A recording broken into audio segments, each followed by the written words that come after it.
Now, you may think that our ability to know the difference between right and wrong is just part of what makes us human. However, scientists have now discovered that the part of our brain that controls our moral code can be turned on and off. By applying powerful magnets to a small region of the brain just behind the right ear, they could prevent the brain from functioning normally. As a result, the people temporarily became less moral. The mind boggles thinking how they tested that, but what do you think dictates your moral code, with or without a magnet? I've got one. I'm quite moral. I do have a very good sense of what's right and wrong. I do things that are wrong sometimes. You do? But at least... well, I have done. I'm quite good now. I'm quite well behaved. So where would you say your moral code or compass comes from? Well, from my mum, probably.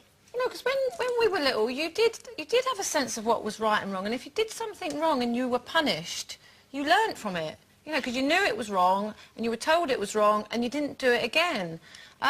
And I've kind of, you know, I don't know, I've gone through my life like that. I mean, every time I've done something that I knew was either unlawful or wrong or completely morally wrong, I've always known what I was doing.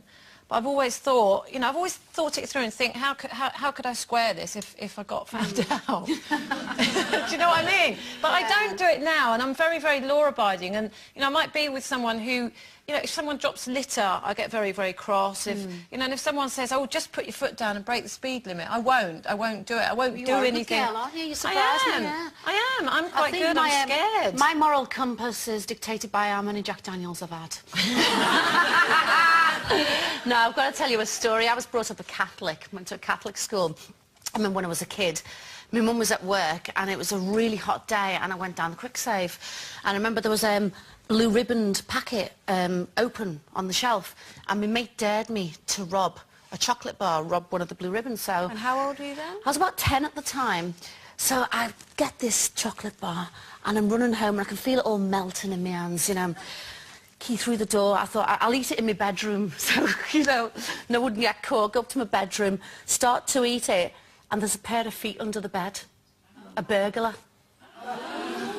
And I just believed it was God punishing me for robbing the biscuit. I did. It was like, do unto others as you'd have done unto